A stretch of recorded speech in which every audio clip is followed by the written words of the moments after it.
es el examen físico general. Profe, ¿estás compartiendo pantalla? Sí, espérate. No, profe, a mí tampoco se me... Es que a mí también me aparece como una imagen donde Sí, dice es que como el aún no. topic En y el blanco, host. profe. Sí. Ah, no, entonces espérense a ver. Ah, ok. Compartir pantalla. Por favor, confírmenme, Paola. Listo, profe, ya. Ahora Ahora Ya, sí, sí. listo, profe. profe, gracias. Eso, muchachos. Entonces les estaba hablando, vamos a trabajar más o menos hasta las 3:20 para que quede un descansito. Posteriormente a las 3:30 nos dividimos en salas para trabajar lo de la historia clínica que ustedes han hecho, ¿vale? Bueno, entonces el examen físico general. Cuando nosotros trabajamos lo del examen físico general,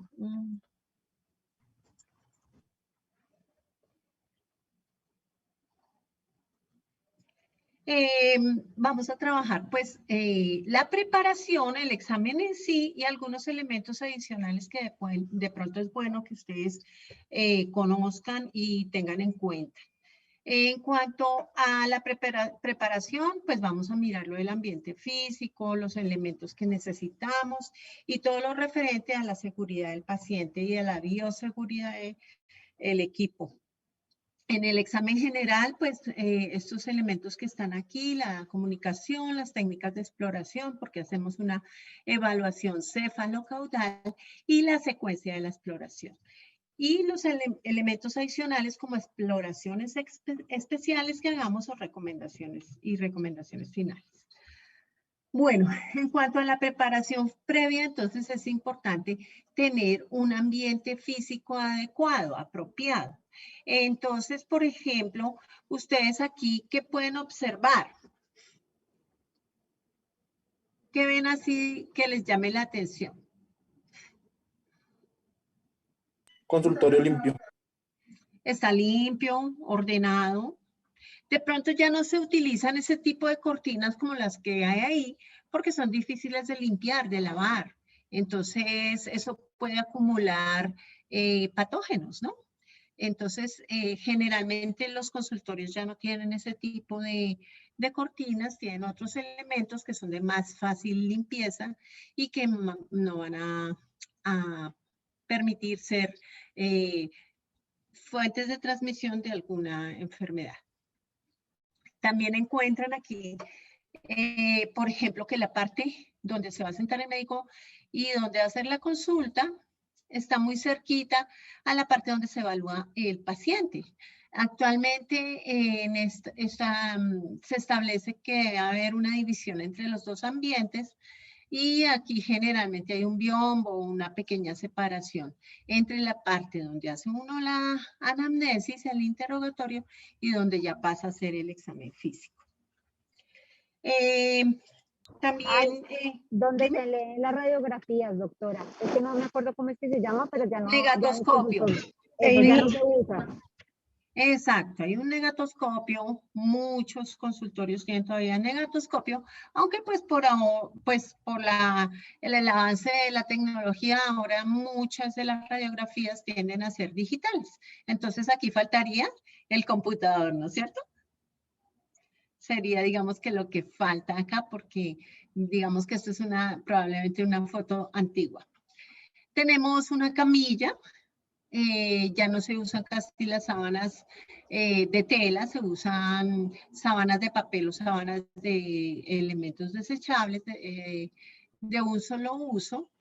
Y aquí en la pared está el equipo de órganos de los sentidos y el tensiómetro. La idea de un consultorio es que tenga una iluminación adecuada, que tenga una confidencialidad, guarde la confidencialidad. Entonces es importante que tenga una puerta o un biombo, por ejemplo en la zona de urgencias, que a veces es importante pues recalcar eso, que la consulta no se haga digamos que enfrente de la gente por guardar pues la confidencialidad y el pudor de las personas. Entonces el ambiente físico es importante. Por ejemplo, la temperatura, la circulación del aire, más ahorita en época COVID, pues tenemos que estar pendientes de esto.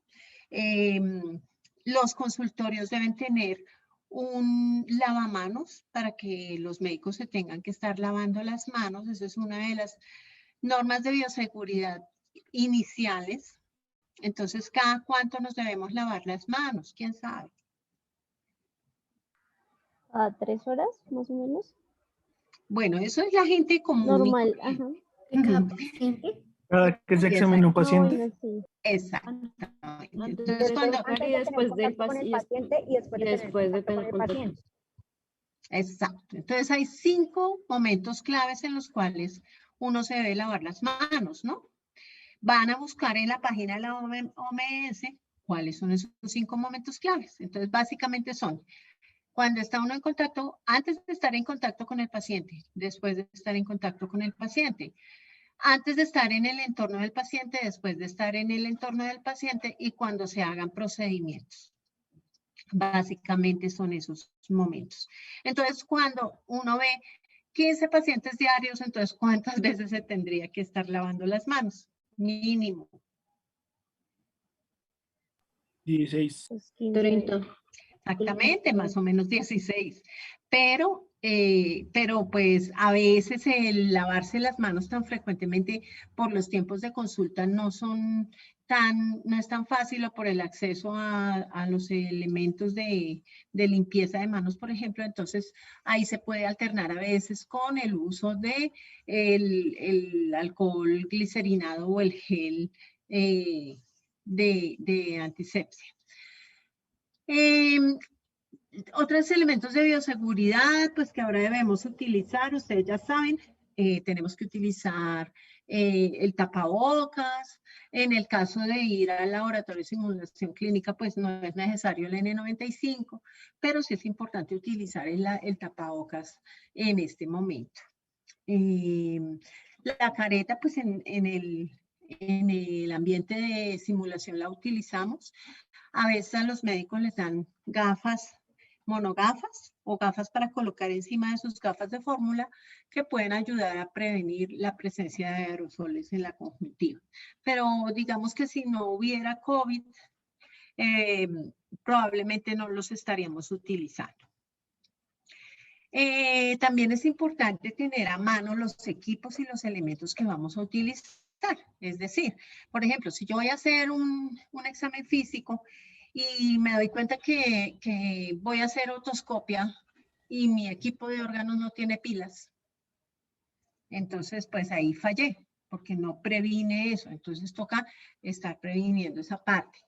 Si, por ejemplo, voy a hacer una observación de la faringe y no tengo depresores linguales o bajalenguas, entonces también tengo problemas. Si tengo los bajalenguas, pero no tengo dónde desecharlos cuando los utilice, también tengo inconvenientes.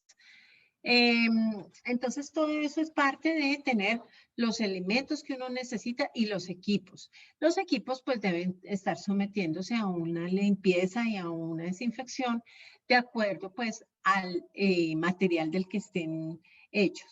Entonces, algunos son de un solo uso y algunos son de muchos usos, entonces toca estarlos limpiando entre paciente y paciente.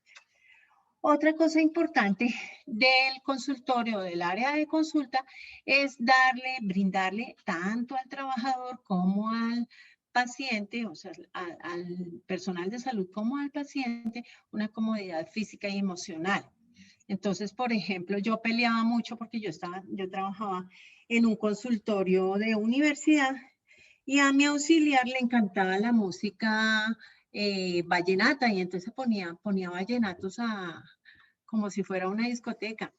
Eso es muy maluco, o sea, uno no puede estar haciendo consulta con música a todo volumen, inclusive música calmadita, pero todo eso hay que tenerlo, preverlo y pues explicarle a las personas que en una consulta pues no se puede estar haciendo eso. ¿Qué es lo ideal en el ambiente de trabajo? Que nosotros tengamos las disposiciones, la ubicación de las camillas o de los cubículos de tal forma que nos dé la confidencialidad, que todo esté ordenado, que cada paciente esté en su cubículo, pero llegamos a la realidad de nuestros servicios y sobre todo los servicios de urgencias y nos damos cuenta que, por ejemplo, hay tanta consulta que los pacientes están sentados en camillas, acostados en camillas en los pasillos o sentados inclusive en sillitas en los pasillos, en unas condiciones muy difíciles. Entonces la idea es que nosotros tratemos siempre cuando vamos a hacer el examen físico, pues buscar una posibilidad de hacerlo en un medio lo más calmado posible. Entonces, al menos por ese momento de hacerle la primera intervención a los pacientes, pues buscar un consultorio donde se pueda hacer una intervención más o menos con las debidas características. ¿Ok? En cuanto a los equipos o elementos, volvemos a lo mismo. La disposición física del espacio. Entonces, acuérdense que los consultorios o las salas donde vamos a hacer los exámenes deberían tener una parte para la parte del interrogatorio, de la consulta, de la anamnesis, de todo lo que han hecho ustedes en la historia clínica, en la cual pues tengamos generalmente un computador o un espacio donde podamos escribir y también donde los pacientes se puedan sentar. Siempre se ha hablado sobre la mesa esa que queda entre el paciente y el médico y se establece que eso podría ser como una barrera para pues la comunicación. Entonces eso establece como un estatus del médico más arriba que el paciente. Entonces en algunos eventos uno puede hacerse lateral al paciente para preguntarle las cosas y distanciarse menos del paciente. Otra cosa importantísima, si uno tiene los equipos pero no están calibrados, pues uno tampoco está haciendo una buena atención. Entonces, por eso es importante en todas las IPS tener un área de ingeniería biomédica para que esté haciendo el seguimiento, no solo de la calibración, por ejemplo, a veces en el tensiómetro la perita se daña y entonces no funciona, o las mangueras se cortan, o se parten, o tienen fisuras. Entonces todo eso puede producir un mal funcionamiento del equipo. Lo que les decía de las pilas o las fuentes de energía para los equipos que las requieran también es súper importante.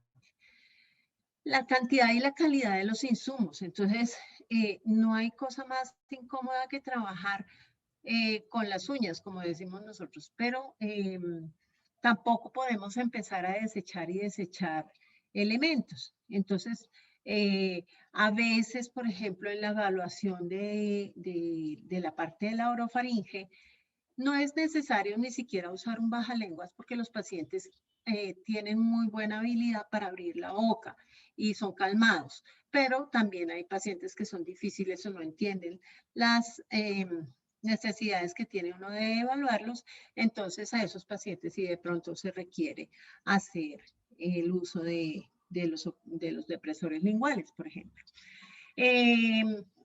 Lo que hablábamos la otra vez de los insumos. Si yo me voy a gastar todos los insumos en un paciente, por ejemplo, le voy a hacer una otoscopia y cada que paso de un oído a otro, boto el conito de otoscopia, entonces me va a durar menos. Entonces también tener precaución en eso. La disposición de residuos. Entonces recuerden que hay varios colores de bolsas para disposición de residuos. Entonces hay la bolsa negra, la bolsa roja. En la bolsa roja, en consulta externa, en consulta médica, ¿qué iría? ¿Qué se les ocurre que iría para disponer como residuo en la bolsa roja? Los guantes, tapabocas. lenguas, tapabocas, o sea, todo lo que entra en contacto con el paciente. Como también eso toca No, perdón, eso ya es de la caneca verde. ¿El qué? Perdóname. Es que iba a decir que las toallitas de papel cuando el lavado de manos, pero eso va en la caneca verde. Sí, va en la caneca verde. Los bajalenguas irán en la bolsa roja. En un guardián. Muy bien, en un guardián. ¿Por qué? Porque casi todos los bajalenguas son de madera y cuando se parten se astillan. Si se astillan, o sea, si están partidos y se astillan y alguien los toca, se puede lesionar, puede producirse un accidente. De pronto no en el personal de salud, pero sí en el personal de aseo. Entonces, para prevenir eso, los bajalenguas también se colocan en el guardián. ¿Qué otra cosa va en el guardián? Las agujas. Las agujas, las Nicolás dice lancetas, residuos en contacto con el Las paciente. ampollas de medicamentos. los ampollas de medicamentos. Perdón, Paola, ¿qué decía el chat? Nicolás Gallego dice residuos en contacto con el paciente. Pero acuérdense que esos van en la caneca, no en Sí. el guardián. En el guardián va todo lo que se pueda partir, cortar, producir lesiones. Entonces, por ejemplo, hay una forma adecuada de retirar la aguja de la jeringa que no es con la mano, sino con el mismo guardián. Entonces uno coloca. ¿Alguien tiene dudas sobre qué es un guardián?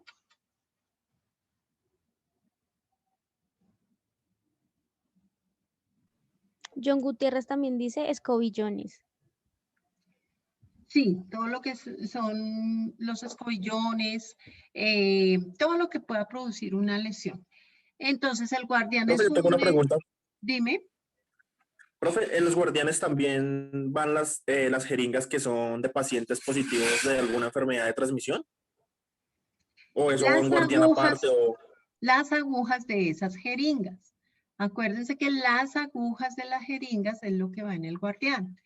Hay algunos elementos que la aguja viene pegada a la jeringa, entonces se tiene que colocar todo ahí en el guardián.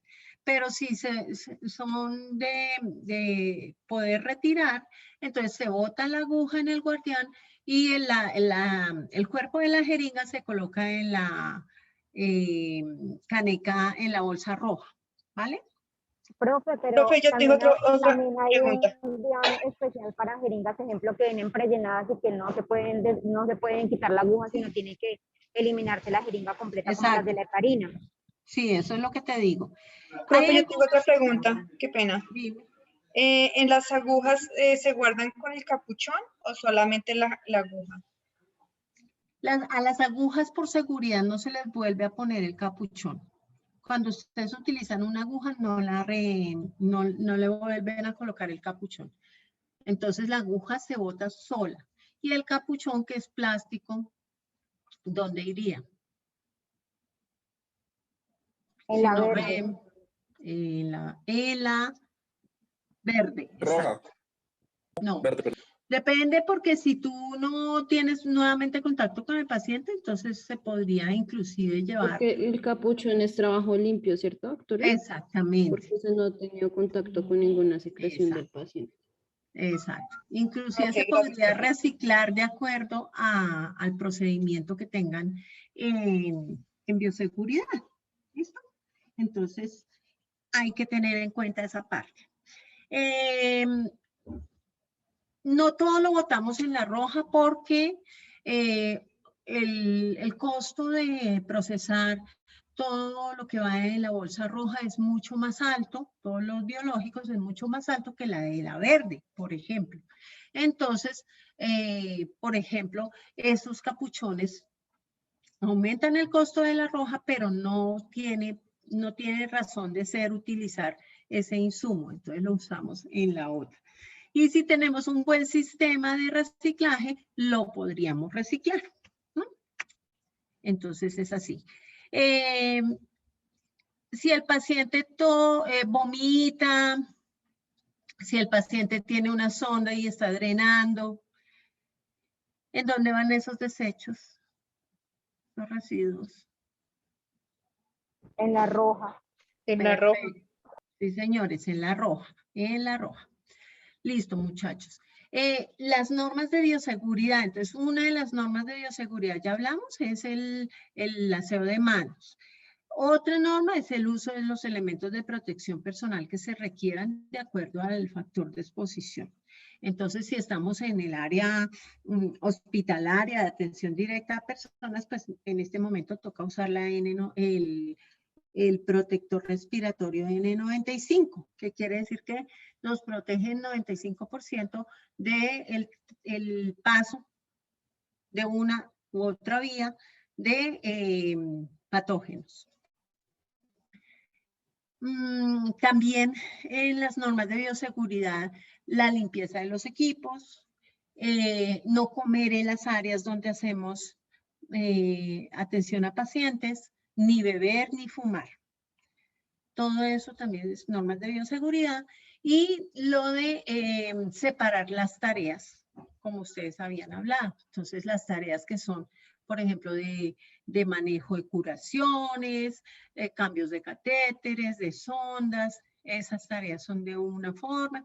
Las que son, por ejemplo, de vacunación son diferentes porque tienen un nivel de seguridad más altico y no van a tener tanto riesgo. Entonces, también eso es parte de las normas de bioseguridad. Sobre todo conocerlas. En todas las áreas donde uno llegue, pues tiene que aprenderse esas normas.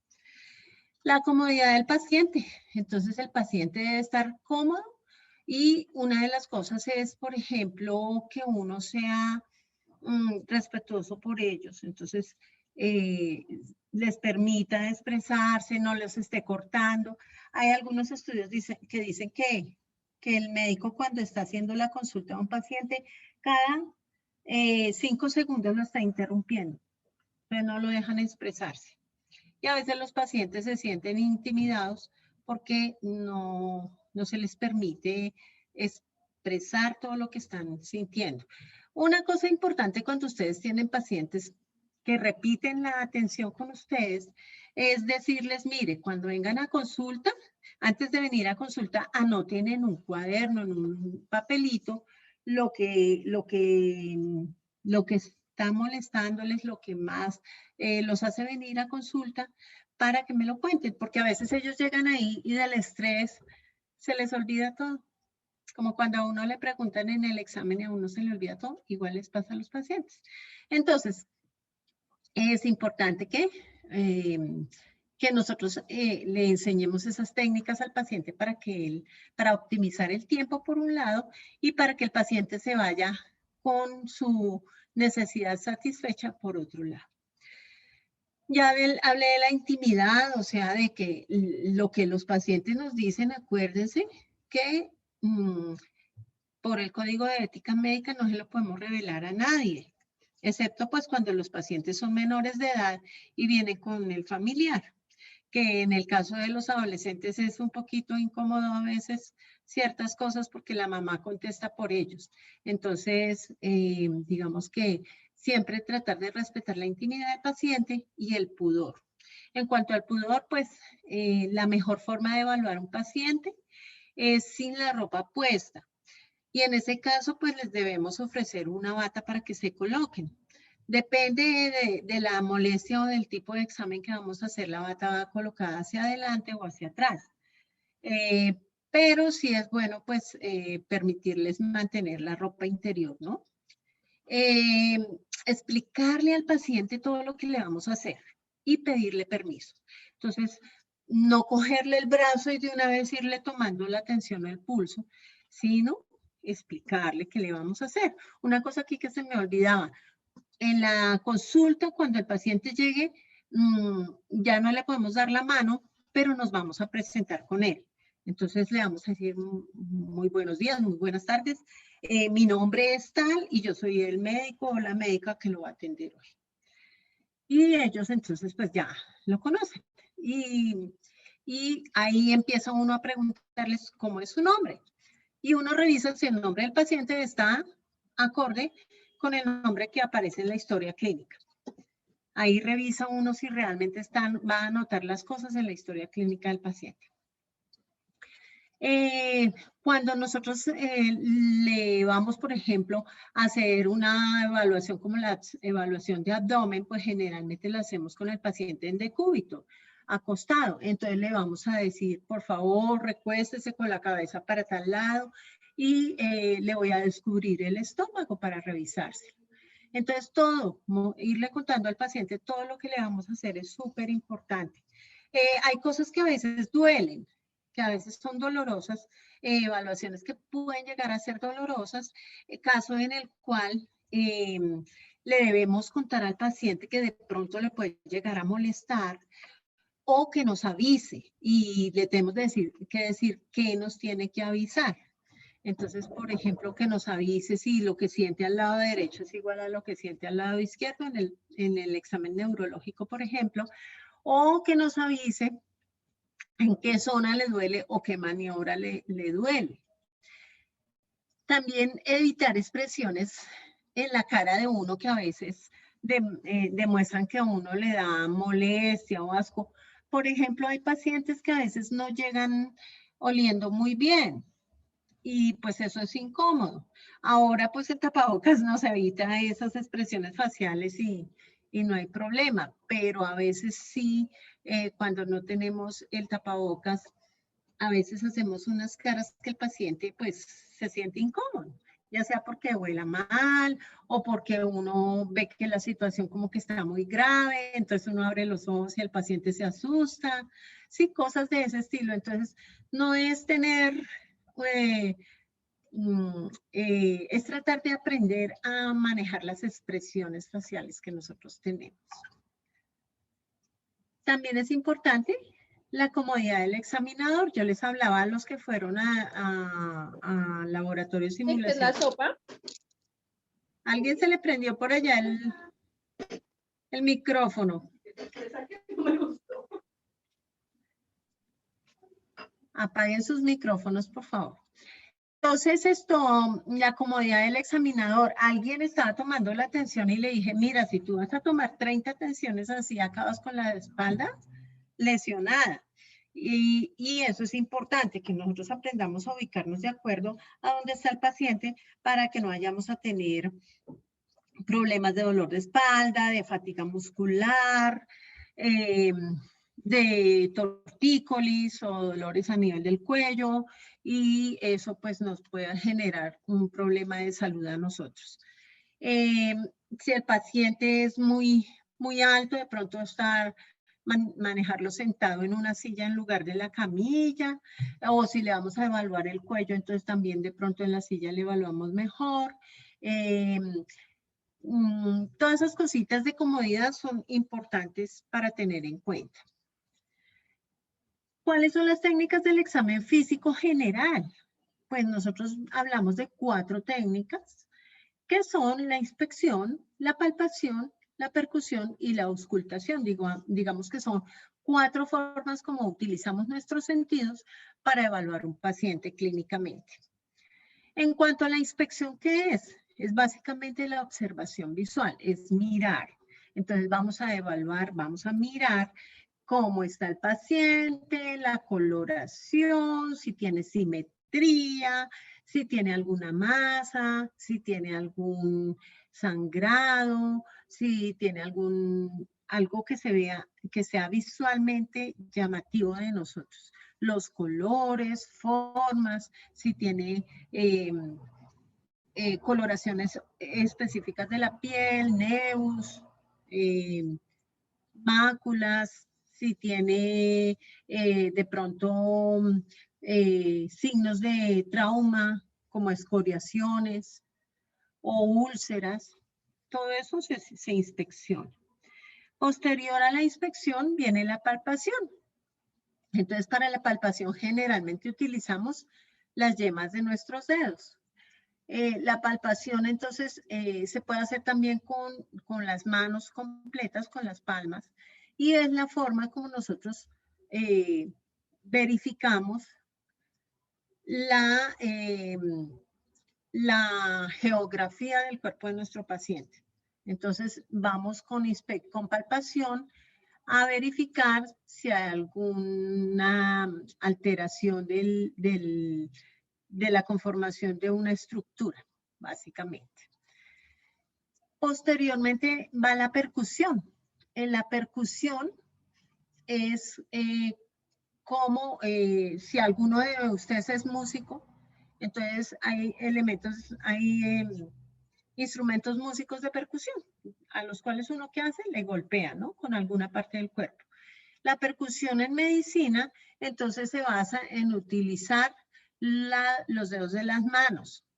Se llama el dedo plexor, el dedo que uno coloca contra una superficie corporal, y con el dedo plexímetro uno va a generar un golpe sobre el plexor y eso va a producir una vibración. Depende de lo que haya debajo de la piel, la vibración nos va a dar un sonido diferente. Entonces nos va a dar sonidos timpánicos, sonidos graves, sonidos agudos o sonidos graves. Entonces timpánicos, sonidos mates, que pueden decirnos que pues debajo hay algún elemento, ya sea sólido, gaseoso o líquido. Por último, tenemos la auscultación.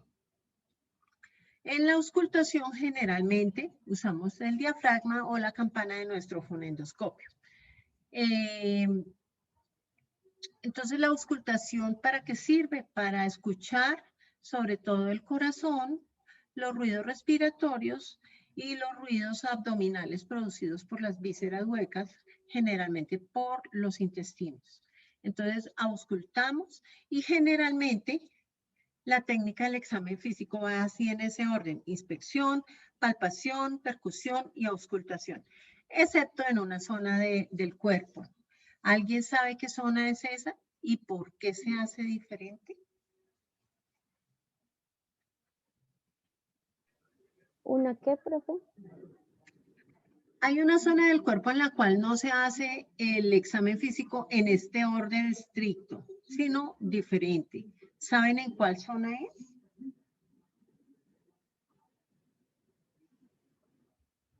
Listo. En la zona abdominal, nosotros hacemos abdomen. Listo, muy bien. Hacemos inspección, después auscultación, antes de la palpación. O sea, nosotros en el abdomen, primero miramos el abdomen y después lo escuchamos. Posteriormente sí lo palpamos y percutimos. ¿Por qué? Porque si nosotros hacemos movilización del abdomen antes de escucharlo, podemos alterar los ruidos que salgan de las vísceras abdominales.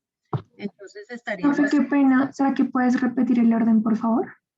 Ahí está en la diapositiva. ¿Sí la están viendo? Para el abdomen. Bueno, en el abdomen, entonces lo primero que tú haces es inspeccionar, mirar. Entonces tú miras si está extendido, si tiene movimiento, si tiene simetría, si tiene colores diferentes, si el ombligo está bien, etc.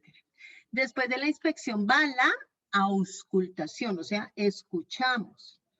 ¿Qué escuchamos? Los ruidos intestinales, básicamente. También podemos escuchar, por ejemplo, los ruidos que haga la aorta abdominal. Y si hay algún soplo. Después de la auscultación, ahí sí viene la palpación y después la percusión. ¿Listo? Sí, profe, gracias. Perfecto. Y venimos al examen cefalocaudal. ¿Por qué hacemos el examen cefalocaudal? ¿Qué quiere decir cefalocaudal? ¿De cabeza a pies? Sí, exacto. Caudal es básicamente cola, pero realmente es a pies. Entonces, cefalocaudal es de arriba hacia abajo, de la cabeza hacia los pies. ¿Por qué lo hacemos así? Básicamente para que no se nos pase ningún elemento del cuerpo. Entonces, el examen va a ir de arriba hacia abajo generalmente. Cefalocaudal. Así no se me va a ir lo que encuentro en cabeza, en cuello, en tórax, en abdomen, en extremidades superiores y en extremidades inferiores, que es básicamente como lo usamos.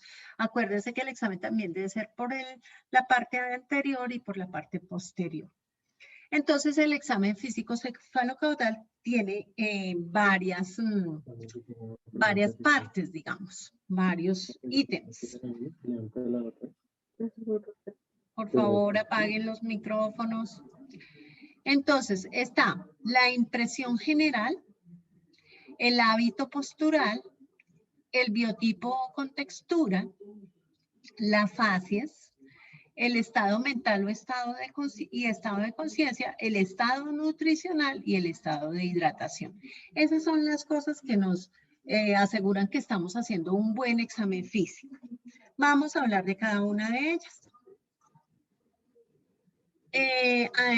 ¿Por qué es importante llevar esta exploración? Ya lo dijimos, porque vamos a evitar que se nos pasen cosas, que se nos olvide preguntar o mirar cosas. Cuando hacemos el examen cefalocaudal, pues debemos tener unas posturas adecuadas para evaluar al paciente. Por ejemplo, si yo le voy a tomar la tensión arterial al paciente, pues debo estar teniendo el brazo más o menos a nivel de la aurícula izquierda. Entonces no puede estar el brazo ni muy abajo ni muy arriba. El paciente es mejor tenerlo como, de pie o sentado para tomarle la tensión. Sentado. Sentado, muy bien. Sentado con los pies apoyados. Pero si yo, por ejemplo, lo que voy a mirar es si el paciente tiene equilibrio, entonces lo tengo que evaluar de pie. ¿Listo? Y mirar, por ejemplo, para la marcha, mirar a ver cómo está caminando. Entonces, esas cosas se deben hacer con el paciente de pie.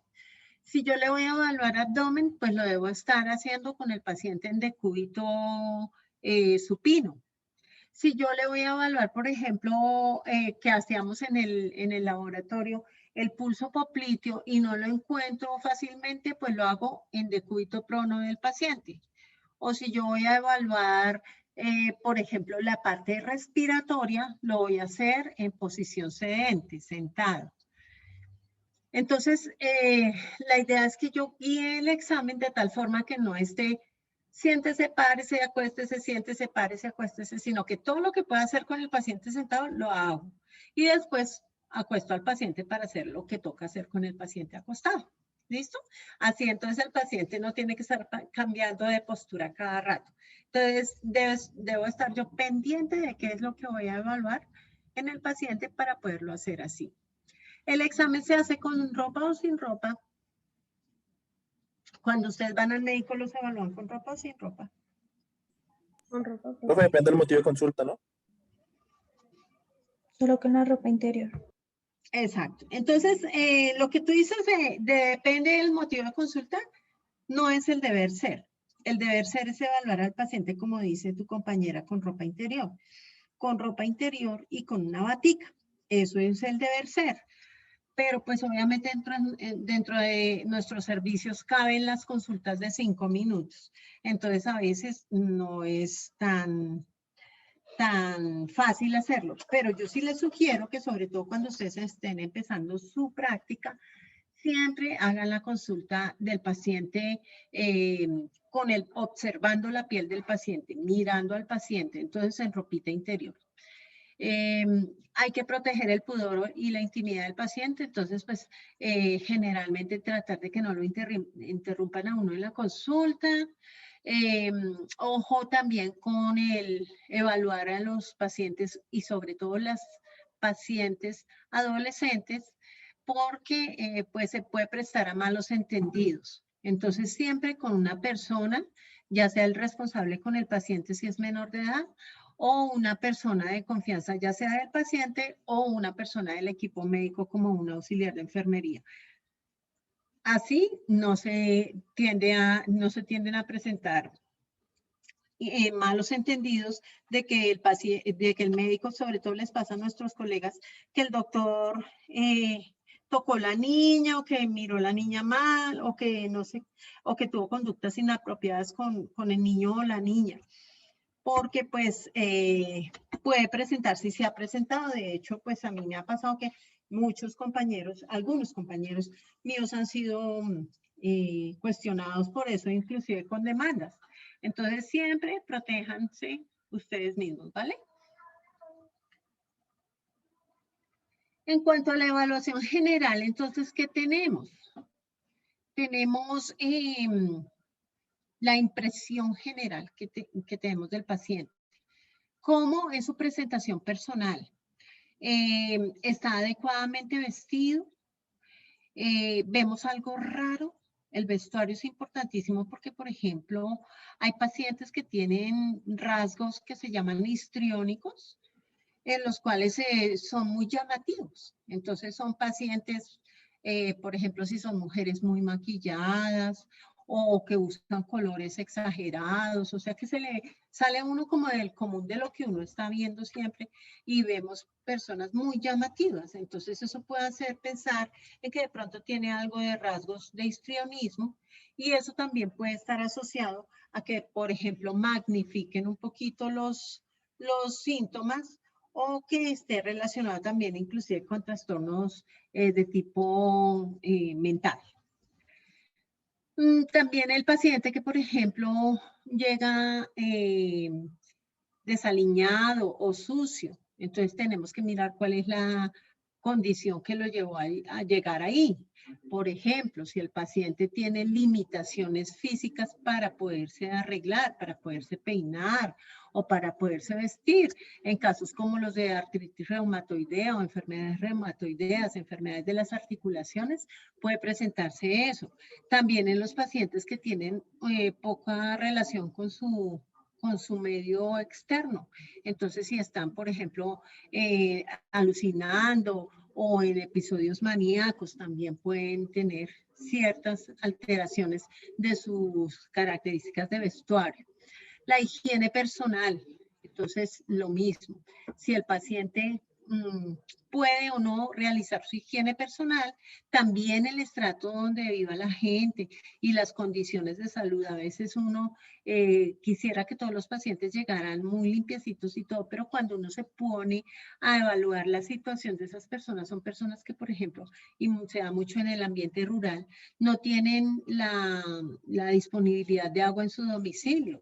Entonces no se pueden bañar todos los días porque eso les implica pues conseguir el agua que a veces es costosa o que está muy lejana. Entonces puede deberse a eso. También factores, por ejemplo, de tipo depresivo pueden llegar a generar que las personas no tengan una adecuada higiene. Ay, cuando me lo lava también, pues voy a intentar. Por favor, apaguen los micrófonos. Hay una cosa importantísima que cuando tenemos este tipo... Bueno, se abre la llave y por favor, Vanessa, Abre, tienes el micrófono Vanessa, abierto. tienes- A ver el micrófono. muchas gracias. Gracias a mi monitora. Listo. Entonces, chicos, por ejemplo, se me perdió el hilo. El paciente que viene acompañado, puede caminar solo, viene con bastón como el señor. ¿Por qué usa bastón? ¿Qué le pasó? O este señor, ¿ustedes saben de dónde saqué esta foto? ¿Cómo está la cara de estas personas? ¿Cómo les ven ustedes? Tristes. Como tristes, como angustiadas, ¿no? Es una película muy buena que se llama Mi pie izquierdo. Entonces, este paciente, este chico, tuvo un problema, una enfermedad neurológica que hace que desde pequeñito él solo pudiera movilizar su pie izquierdo y con eso aprendió pues a comunicarse, no podía hablar ni nada. Y la mamá pues era la que lo llevaba generalmente en una silla de ruedas, pero él era muy inteligente y tenía... digamos que estaba como encarcelado en su cuerpo porque él no se podía mover, entonces andaba muy triste por el hecho de que se consideraba un inútil, pero era una persona muy brillante. Entonces, por eso todo se lo tenía que hacer la mamá y él siempre andaba en esa sillita con la mamá. Ambos entonces están con esas caras de depresión, de tristeza, debido pues a la enfermedad que él tiene. Cuando hablamos entonces de la marcha, podemos hablar de cómo entra el paciente a nuestro consultorio. Y de ahí se desprende el examen médico. Casi todos, yo creo que todos los profesores les hemos dicho que el examen del paciente empieza desde que nosotros lo vemos ingresar a nuestro servicio, a nuestro consultorio, porque ahí nos damos cuenta de muchas cosas. Por ejemplo, el paciente camina con una marcha normal, o el paciente presenta alguna alteración de la marcha. Tiene una marcha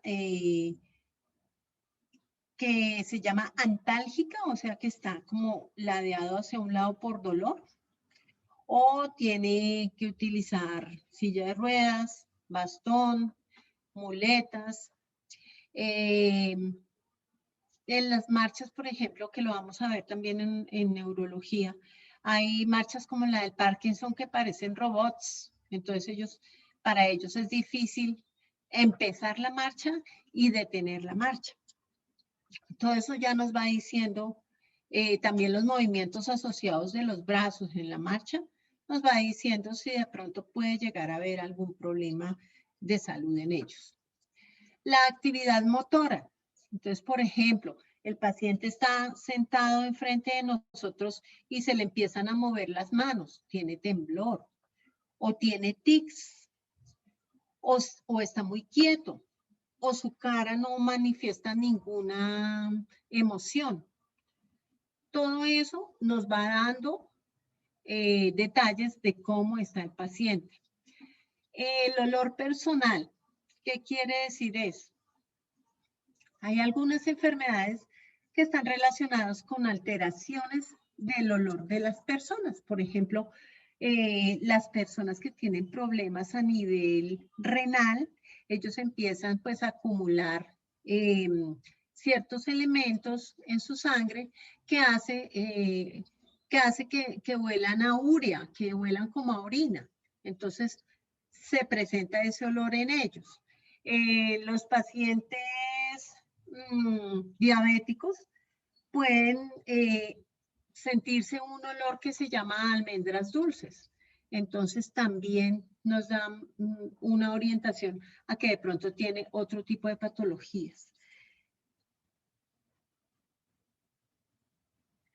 El hábito postural. ¿Qué es el hábito postural?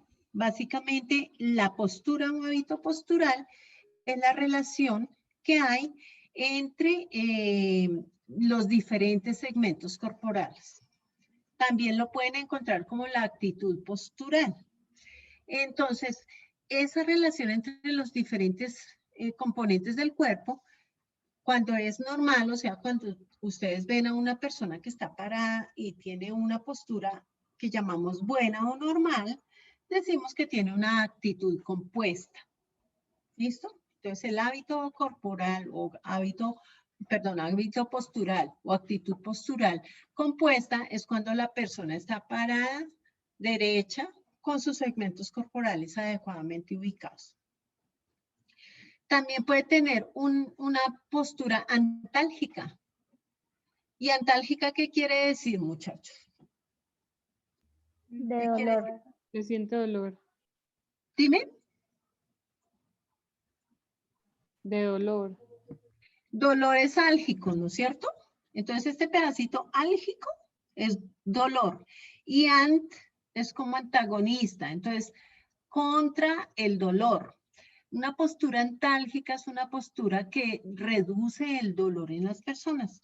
Por ejemplo, esta señora que está botada hacia adelante, se está echando como hacia adelante, se llama una postura genupectoral, botado hacia adelante, y eso se asocia, por ejemplo, a problemas como derrames pericárdicos, como algunos derrames pleurales, y si se pone la mano en el abdomen también puede estar asociado como a pancreatitis o a trastornos de la vesícula biliar. Si el paciente no puede adoptar otra postura que la sedente quiere decir sentado, no se puede acostar porque se ahoga. ¿Cómo se llama eso? Si se acuesta, se ahoga y le toca permanecer sentado para no ahogarse. Para no sentir ahoga. Muy bien, ortopnea. Entonces, un paciente cuyo hábito postural eminentemente sedente, sentado, puede estar teniendo ortopnea. También hablamos de la actitud en el lecho. Profe, qué pena, se me fue un momento el audio. ¿Tú me puedes confirmar de nuevo qué es sedente? Sedente es sentado. Sedente es sentado. Cuando una persona no se puede acostar y permanece sentado, puede estar relacionado con algo que se llama la ortopnea, como dijo tu compañera, o sea, la dificultad para estar respirando normal en otra postura que no sea sentada. También tenemos la actitud en el lecho. La actitud en el lecho es en la cama, ¿no? Entonces, ¿cómo se acuesta el paciente? Cuando vamos a un servicio de hospitalización, ¿cómo vemos al paciente? ¿Está acostado porque no se puede quedar de otra forma o está acostado porque quiere estar acostado?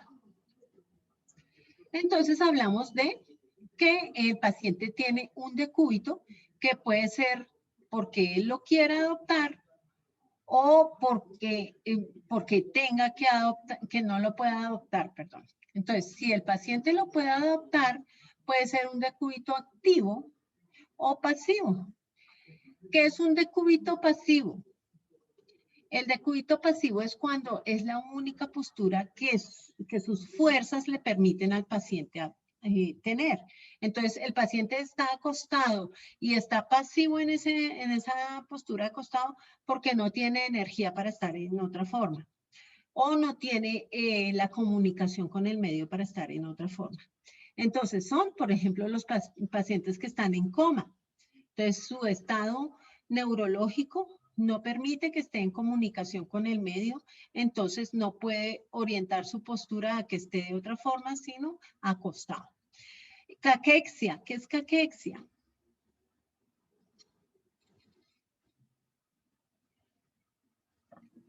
Como desnutrido, creo. Sí, muy bien. Es una desnutrición severa. Entonces es un estado de desnutrición muy severa y como ese paciente no tiene las energías suficientes para mantener sus músculos y su aparato óseo correctamente alineado, pues entonces está acostado en la cama. Y también los pacientes que tienen parálisis, por ejemplo, los pacientes cuadriplégicos o los pacientes que han tenido unos ACV muy severos, ellos tienen una actitud de decúbito pasiva.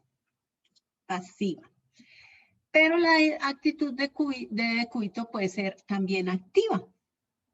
¿Qué quiere decir? Que el paciente prefiere acostarse. Entonces, puede ser de tres formas. Por ejemplo, ustedes en clase, entonces prefieren acostarse a escuchar la conferencia, entonces ustedes están sanos y es un hábito en decúbito activo pero indiferente. Cuando ustedes quieren, ustedes se levantan y se sientan en la camilla o en la sillita, ¿vale? Entonces, no hay problema, este está sano. Hay otros decúbitos activos, o sea que yo los puedo adoptar, pero que son preferenciales. Entonces, ¿cuándo se dan esos? Cuando se mejoran los síntomas del paciente al acostarse. Entonces también serían antálgicos, ¿no? Podrían ser antálgicos. Por ejemplo, cuando el paciente tiene, por ejemplo, un derrame pleural, puede ser. Entonces él está en un decúbito, está acostado, se acuesta y se acuesta contra el lado sano. Entonces el derrame pleural, por ejemplo, es del lado derecho y es pequeñito, entonces él se acuesta sobre el lado izquierdo. ¿Para qué? Para que no le moleste el frote de las pleuras en el pequeño derrame, porque si se acuesta sobre el lado enfermo, ese frote aumenta y le puede doler más. Entonces él se acuesta sobre el lado sano. Pero si el derrame aumenta, entonces produce una opresión en el pulmón y eso hace que ahí entonces él adopte el otro decúbito lateral del lado enfermo. ¿Para qué? Para que el lado sano pueda hacer una mejor expansión pulmonar y pueda hacer un mejor intercambio gaseoso, una mejor ventilación.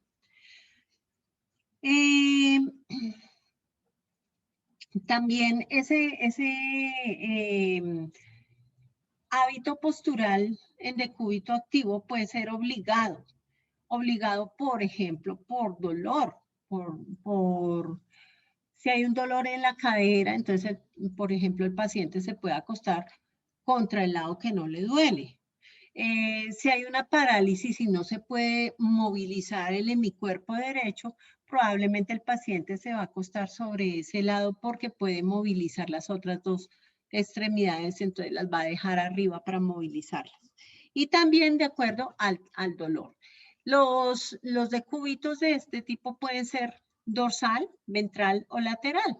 Es decir, puede estar acostado sobre la espalda, sobre el vientre o abdomen o de medio lado. Por otro lado, hay personas que no pueden adoptar el decúbito o que no lo quieren adoptar porque les genera dolor. Entonces, las condiciones más frecuentes donde no se puede adoptar el decúbito son la ortopnea. Por ejemplo, este paciente está en ortopnea. Si ustedes ven, tiene una cánula nasal con oxígeno porque probablemente tiene un problema cardíaco o puede tener un EPOC y eso le puede generar una ortopnea. O la posición que hablábamos genupectoral, o también le dicen de la postura mahometana. Entonces es la postura de estar botando el tronco hacia adelante, ya sea con la mano en el tórax o en la mano en el abdomen, de acuerdo a la zona que le está doliendo. Todo eso de las ubicaciones de la mano y de los gestos que hace el paciente también nos puede orientar a detectar cuál es la patología que pueden llegar a tener.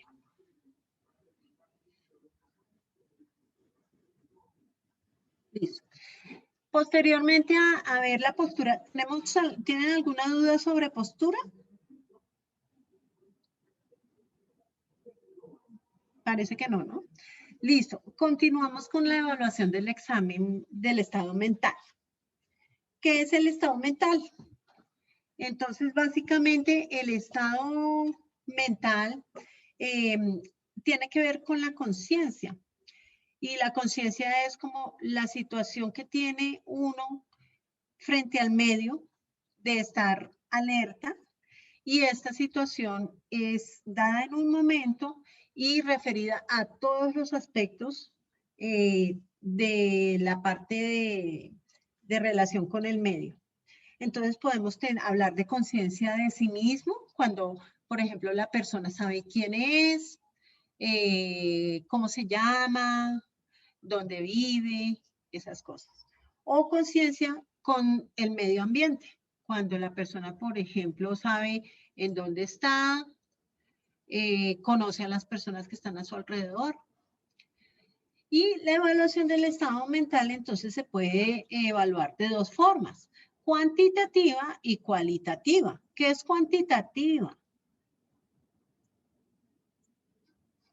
¿Numérica?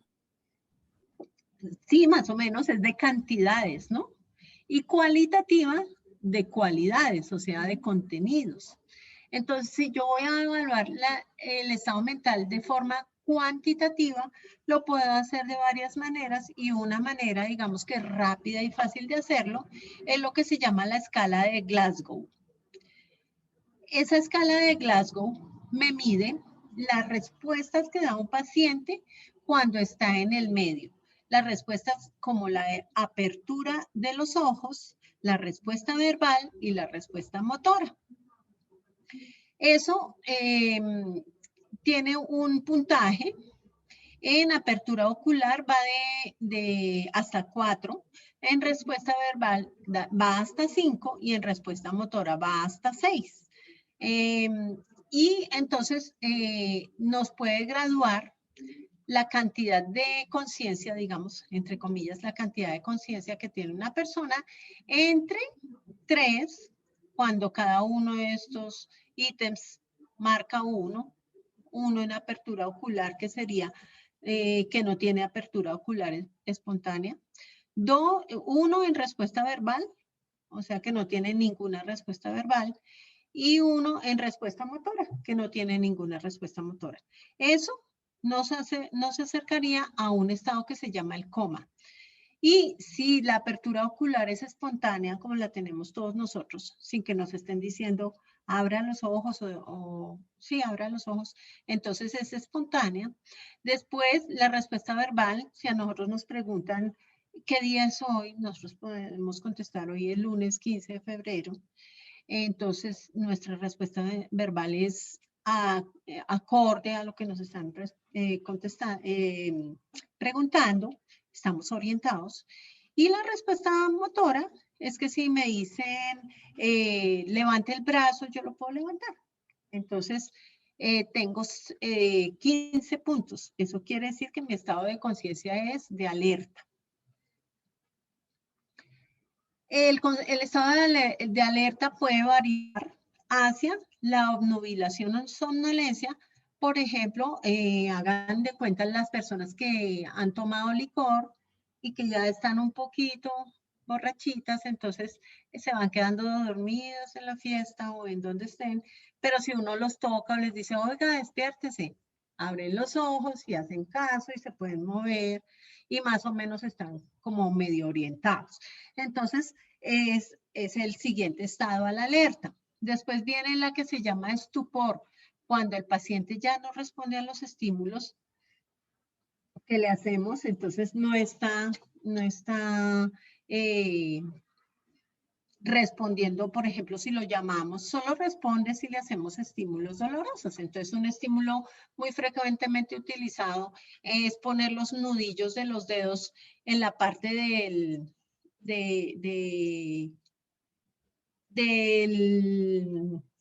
¿Esternón? Del esternón, y hacer un poquito de presión. Entonces el paciente se despierta o trata de quitar la mano, entonces está en estupor.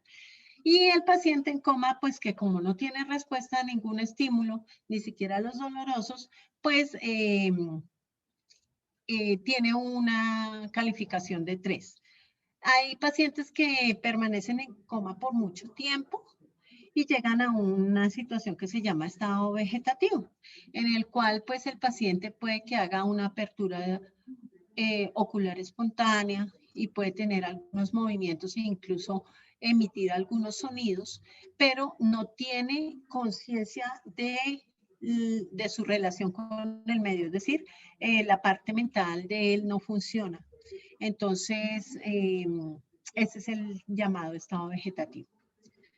Por otro lado, el estado mental se puede evaluar en el estado mental cualitativo. Entonces, ¿qué sería esto? La cualidad de las capacidades cognitivas o de conocimiento del paciente, o sea, lo que llamamos las funciones neurológicas superiores. Entonces, el paciente, por ejemplo, tiene un buen contenido de su apreciación mental, entonces tiene claridad. Si yo le pregunto alguna cosa, me sabe responder. Entonces, hace una pregunta como, ¿cómo se llama usted?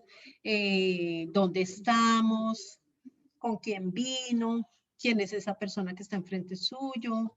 ¿Quién es el presidente actual del país? ¿En qué año estamos? Y eso hace que el paciente, pues, si responde adecuadamente, pues uno puede decir que tiene claridad en su pensamiento. Tiene una conciencia adecuada. También debe tener coherencia, orientación, juicio y raciocinio. Un paciente, por ejemplo, que esté en un episodio maníaco donde diga que él es un superhéroe y que ha sido capturado por unos extraterrestres y que los extraterrestres le dieron un mensaje para llevarle al presidente, ¿en qué estado mental cuantitativo estará? Cuantitativo. El paciente llegó y me contó todo ese rollo. 9, profe. ¿Qué Glasgow tiene? 9. ¿Por qué? Porque, pues digamos que ocular y motora los dos suman 10. Perdón, 10, profe. Porque el verbal no tiene, pues... Pero él me está respondiendo. Si yo yo le pregunto quién es usted y él dice yo soy un superhéroe, pero estoy de incógnito. Pero está desorientado, doctora, Exacto. ¿no? Entonces tiene su estado mental cuantitativo adecuado, porque sí me contesta, porque sí tiene respuesta motora, si él se puede parar, se puede sentar, si yo le digo levante los brazos, lo hace, pero me está contando un cuento que no tiene coherencia, que de pronto su juicio de la realidad no es adecuado. Entonces su estado mental cualitativo no está adecuado. Entonces, ¿eso qué quiere decir? Que un paciente con estado mental cuantitativo normal, pero cualitativo inadecuado, puede estar pasando por un episodio, por ejemplo, de demencia o un episodio de una psicopatología, ¿no? Entonces, por ejemplo, Doctora, Profe, una pregunta. una pregunta.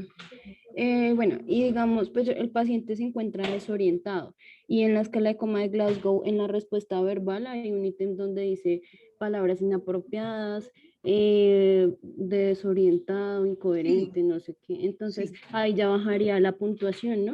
Estaría pues, digamos, como en 14, en 13 más o menos, ¿cierto? O ya no sé No, cuánto no, porque si tú le preguntas a él, ¿quién es usted? Él dice, no, yo soy un superhéroe que estoy de incógnito. O sea, te respondió adecuadamente. Lo que pasa es que te respondió una cosa que no tiene que ver con la realidad. O sea, su juicio de realidad está alterado. Pero él te respondió, porque él no te respondió. Tú le dices, ¿quién es usted? Y dice, no, el martes por la noche. Ahí sí está alterada la respuesta. O sea, doctora, le respondió, pero las respuestas son incoherentes. Sí, o no tiene nada que ver con la realidad, porque él no es ningún superhéroe, sino es Pedro Pérez. Entonces, ¿qué Glasgow sería ahí, doctora? Pues el Glasgow podría ser 15. 15, 15. Porque él no, pero si está diciendo palabras, pues es que está desorientado, ¿no? O está...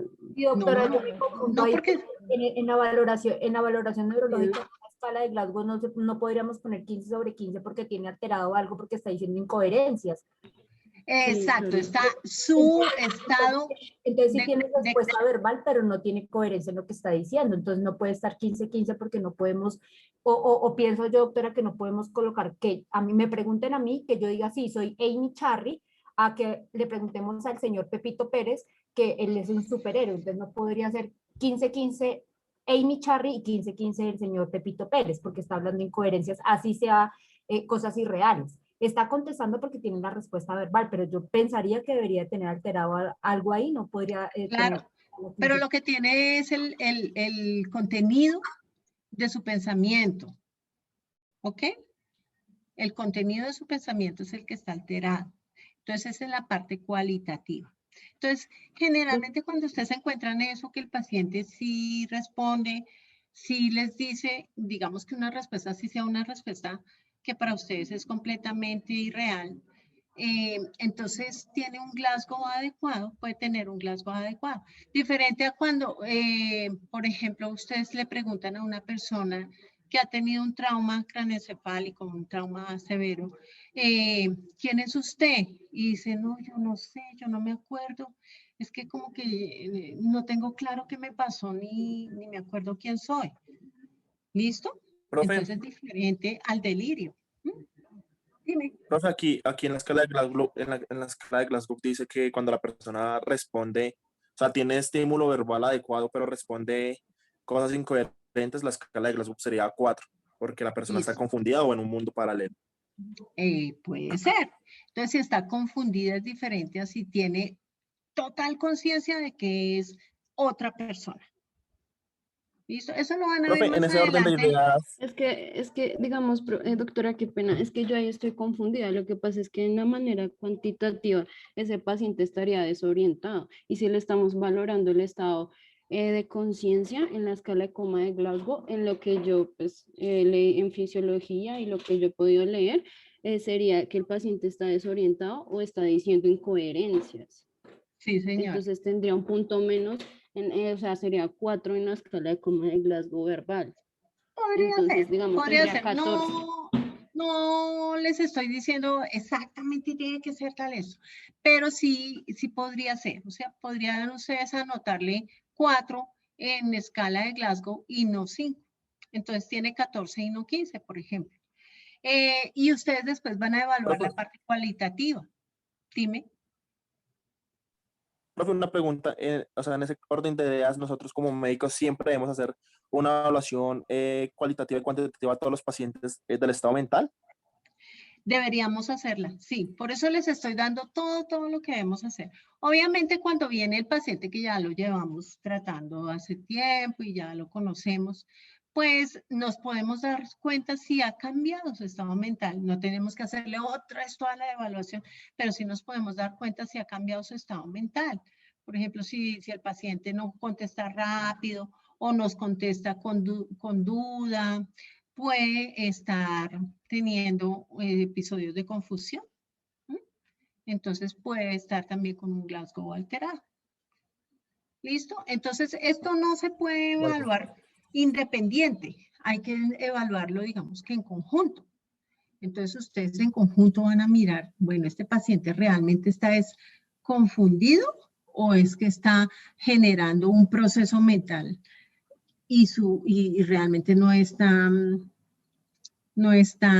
como alterado su estado de conciencia, sino está alterado su estado mental. Más adelante, cuando vean con el doctor Parra, ustedes van a tener un poquito más de claridad sobre esto. La evaluación general. Bueno, eso, ¿quedó alguna duda sobre eso? La evaluación del Glasgow, digamos que es una evaluación más pasiva que la evaluación del contenido de conciencia. Seguimos con otro aspecto de la evaluación general que se llama la facies. ¿Qué es facies? La gesticulación del paciente, cómo se expresa, cómo está. Sí, básicamente es la facies, es la cara. Entonces, la conformación de la cara. Nosotros lo primero que vemos de los pacientes es su cara, su facies. Entonces, a ello corresponde, pues, cómo está el paciente, su semblante, que llaman las personas también. Esto nos puede expresar varias cosas. Primero, la coloración. Entonces, por ejemplo, los pacientes que tienen anemia, tienen una anemia severita ya, pueden tener una coloración amarillenta o blanquecina, depende del tinte de su piel. A veces, por ejemplo, los pacientes que son negros o de raza negra o morenos, muy morenos, no se les nota si están anémicos, porque no podemos evaluar el color de la piel. Entonces, a veces evaluamos el color de las conjuntivas para mirar a ver si hay alguna alteración. También algunos pacientes, por ejemplo, los que tienen enfermedad de Addison, se produce más melanina. Entonces, estos pacientes pueden tener una coloración que dicen los libros como bronceada. Entonces, se ven morenos. Y esos pacientes pueden estar cursando con enfermedades como la de Addison. También, por ejemplo, los pacientes que tienen problemas en la válvula mitral. Entonces tienen una coloración específica como rojizo, morada, en la parte sobre todo de las mejillas, de la parte malar. Las pacientes con lupus eritematoso pueden tener también una coloración oscura que llamamos en alas de mariposa, que afecta el puente nasal y la región malar. La simetría de la cara. Entonces, por ejemplo, los pacientes que han tenido un accidente cerebrovascular pueden tener limitación de la movilidad de la hemicara lesionada. Entonces, pueden tener asimetría. También, por ejemplo, los pacientes que tienen hemangiomas vasculares muy grandes pueden tener una asimetría y el hemangioma estar expresado solo en una parte de la cara y eso puede estar relacionado inclusive con síndrome convulsivo si esa alteración del hemangioma también está asociada a hemangioma a nivel del sistema nervioso central. También puede haber unas caras específicas que ahorita las vamos a mirar. Y como les digo, este es el primer contacto del paciente. En la facies del paciente también podemos mirar sus expresiones faciales. Está tranquilo, está angustiado, está contento, está dolorido, está álgido. No se dice álgico, sino álgido. Está álgido, está enojado. Todas esas expresiones y esa forma de expresarse del paciente lo tenemos que aprender a ir leyendo. Eso también nos puede orientar a cómo dirigirnos al paciente sin atacar. Aquí tenemos algunas facies. Vamos a mirar la niña de las manitos pintadas. ¿Qué facies tiene? Síndrome de Down, profe. Es un diagnóstico. Entonces la facies, ¿cómo se ok, llama? las facies feliz. Se llama mongoloide, ¿vale? ¿Qué tiene la facies mongoloide?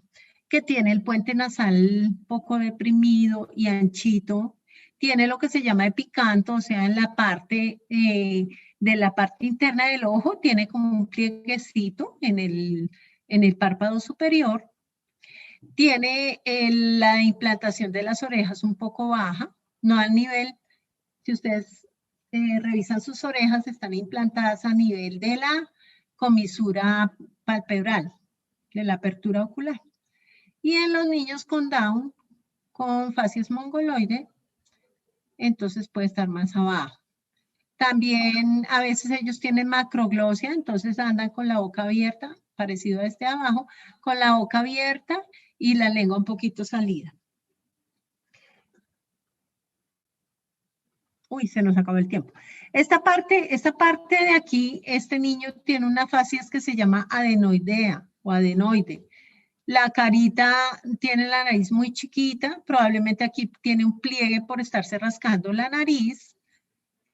Y generalmente andan con la boca abierta porque tienen un paladar ojival y su respiración es eminentemente bucal.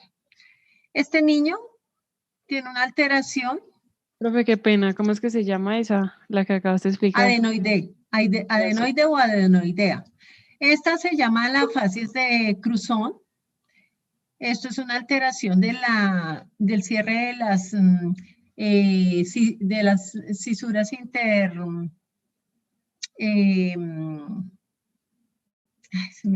de las cisuras a nivel frontal y parietal, y entonces se cierran las fontanelas rápidamente, y esto puede producir una microcefalia o también un exoftalmos. Si ustedes ven, el niño tiene los ojitos como salidos, eso se llama exoftalmos. Entonces no crece la parte de la calota, y a ellos hay que hacerles unas cirugías para permitir el crecimiento de su cerebro y que no vayan a tener anormalidades cognitivas. Discúlpame, ¿cómo se llama esa fase? Esta es la enfermedad de Cruzón. Profe, disculpa una pregunta. Dime. ¿El niño de la mitad no se podría confundir con una fase de cretismo? Ya la escribí en el chat, profe. Ay, gracias. Vale. Con una fases de qué, perdóname. De cretinismo, profe. ¿Este bebé? ¿Este niño? Y el de la mitad, sí, señora, profe. Parecido.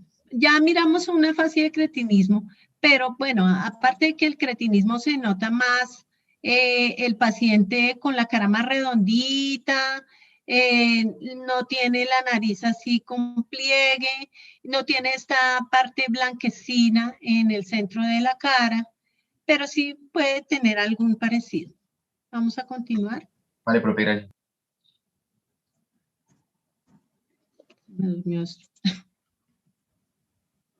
Este paciente que tiene, ¿qué le ven de raro? El gigante. Sí, muy bien. Ay, perdón. Gigantismo, ¿no? Esto se llama una acromegalia. Entonces, la cara de él es bastante grande, tiene una mandíbula grandota, una nariz grandota. Este es el paciente. Este paciente es un actor, el que trabajó en El Gran Pez, una película muy buena. Ojalá la vean. Esta niña, esta señora que está a la izquierda, Profe, que le ve, dime, profe, la acromegalia, ¿cómo se llama la fascia? acromegálica. Abajo a la izquierda, ¿qué tenemos? Que le ven a esta señora como asustada, ¿no es cierto? Como los ojos muy abiertos. Esta es la fascia hipertiroidea. Entonces tiene también prominencia de los ojos, exoftalmos leve, y se ve como angustiada, como afanada. El cabello probablemente es ralito y puede tener, notársele de pronto los latidos cardíacos un poquito aumentados. Esta persona de aquí abajo, ¿quién es? ¿Alguien Mohamed lo Ali, conoce? profe. Sí, Mohamed Ali, Cassius Clay. Él fue un boxeador y por resultado probablemente del deporte, los golpes que recibió, tuvo una enfermedad de Parkinson. Si ustedes ven, él tiene una cara que se llama la de jugador de póker o parkinsoniana, donde la expresión facial es mínima. Entonces no se ve si está triste, alegre, no se le ven expresiones faciales. Este es el paciente con la enfermedad de Addison, con el trastorno de Addison del que les hablaba. Esta paciente tiene cara de luna llena, tiene engrosamiento del cuello, probablemente tenga hirsutismo. ¿Un síndrome de Cushing? Exactamente, es un síndrome de Cushing. Entonces, los pacientes que tienen, por ejemplo, hiperplasia, alteración de la producción de corticoides endógenos o tienen suplencia de corticoides por alguna enfermedad, entonces hacen ese tipo de fascias. Esta paciente que tiene, ¿qué le ven? A la de abajo a la izquierda. Bastante inflamada, ¿no?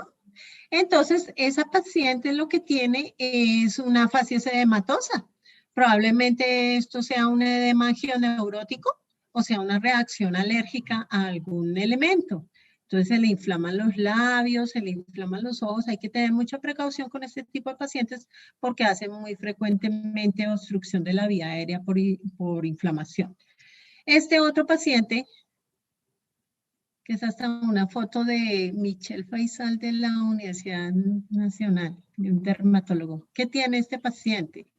Este paciente, dime. Como una fascia es leonina, como cara Muy de bien. Esta se llama la fascia leonina de los pacientes con lepra. Entonces, ellos tienen infiltración en toda su cara y produce estos aumentos de los pliegues y parece un león, entonces por eso llaman la fascia leonina. Las orejas les crecen también y también tienen infiltración del tejido de las orejas. Entonces, afortunadamente, pues poco se ve ya este tipo de pacientes, pero pues cuando en los años 50, 60 había muchos pacientes con lepra en Colombia, pues se veían y sobre todo en una población que se llama Agua de Dios, donde fueron recluidos, eso fue como un gueto que se hizo, una falla de la defensa del libre derecho a la movilización de los pacientes que tenían lepra. Este paciente es el paciente que presenta trastornos de la válvula mitral y ustedes ven que las mejillas son rojitas tendiendo a moraditas por la alteración mitral, o sea, la falta, la dificultad para tener un adecuado recambio de oxígeno le genera esta hipertrofia de los capilares. ¿Es rosácea? No, no es rosácea, esto es una mitral. En la rosácea, los pliegues de la piel y la parte de la nariz están afectados. En estos pacientes básicamente es en la región malar. Obviamente pues tenemos que asociarlo a toda la patología, a toda la sintomatología y a todos los ruidos cardíacos que tiene el paciente. Esta paciente de aquí a la derecha, ¿qué tiene? ¿Lupus? Sí, señora. Entonces esa es la paciente típica del la alteración en alas de mariposa. Entonces, tiene alteraciones de la piel y ustedes ven que es más coloradita. Y cuando ellos se exponen al sol, es otra de las características, pues empeora esa coloración, esa pigmentación. Este paciente de abajo, ¿qué tiene? ¿Como SIDA o anemia? Esta paciente tiene lo que se llama una facies caquéctica. Muy bien.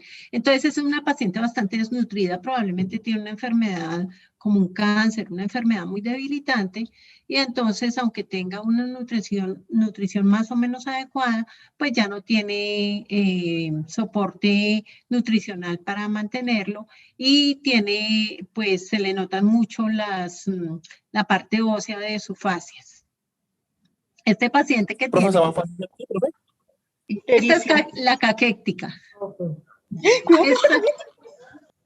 ¿Esto qué es? Ictericia. Ictericia. Obviamente cuando nosotros vemos los pacientes ictéricos no los vemos tan ictéricos. Pero noten que, por ejemplo, en los ojos, él tiene una coloración amarilla que a veces es más evidente en las personas que tienen otro tipo de color de piel o que no tienen la ictericia tan severa como este paciente. ¿Qué tiene este paciente que sigue? Parálisis facial. Una simetría facial, ¿no es cierto? Muy bien. ¿Y está paralizado el lado derecho o el izquierdo? El derecho, profe. ¿El derecho? El izquierdo. Muy bien. El derecho. Le dijeron, por ejemplo, muestre los dientes y él solo puede mover la parte izquierda, pero la derecha no. Acuérdense que cuando uno ve a un paciente, la parte izquierda de uno es la derecha del paciente. Aquí no puede hacer los pliegues en la frente, ni tiene marcado el pliegue nasogeniano. No lo puede marcar acá. ¿Y este paciente qué tipo de facies tiene? Ay, perdón. ¿Qué dirían ustedes que tiene ese señor? Álgica. Muy bien, facies álgica o dolorosa. Entonces, pues es bastante notoria, ¿no?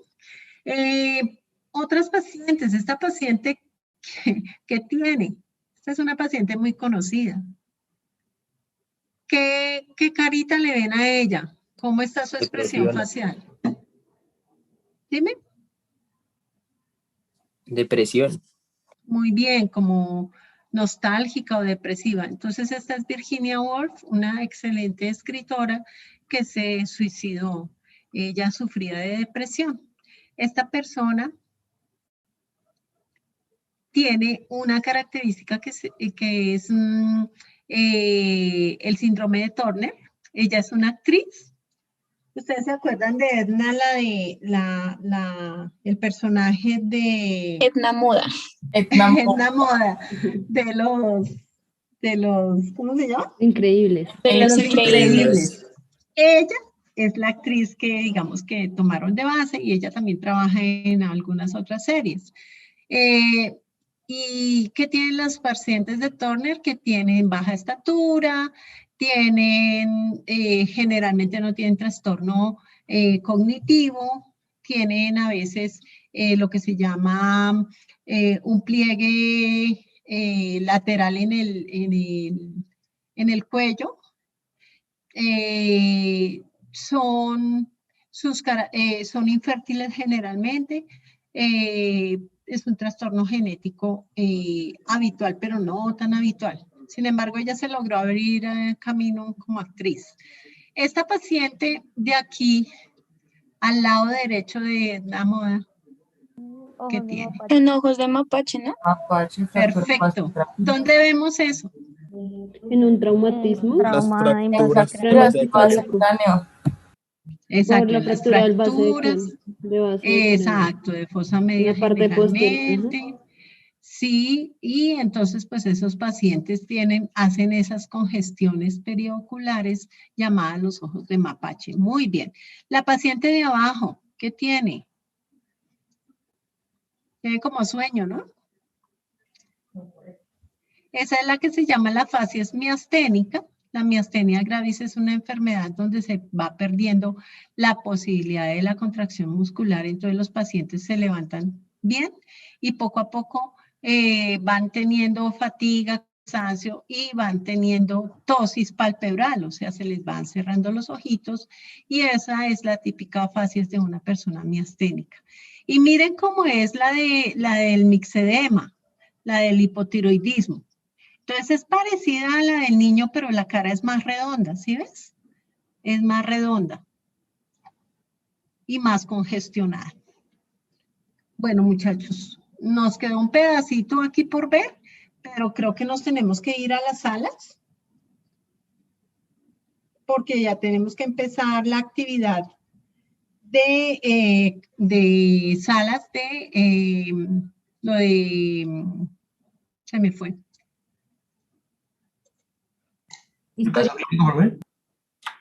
Lo de la pausa, ya vamos a pausar acá porque cada uno tiene que irse a su sala por Meet. Vamos a hacer lo de historia clínica. Entonces, dejamos ahí, posteriormente buscamos un espacio para terminar lo que nos faltó, de pronto el miércoles. Entonces nos vemos el miércoles, chicos. Y ya nos vemos en la sala con los chicos que me toca a mí. Gracias. Gracias, profe. Con gusto.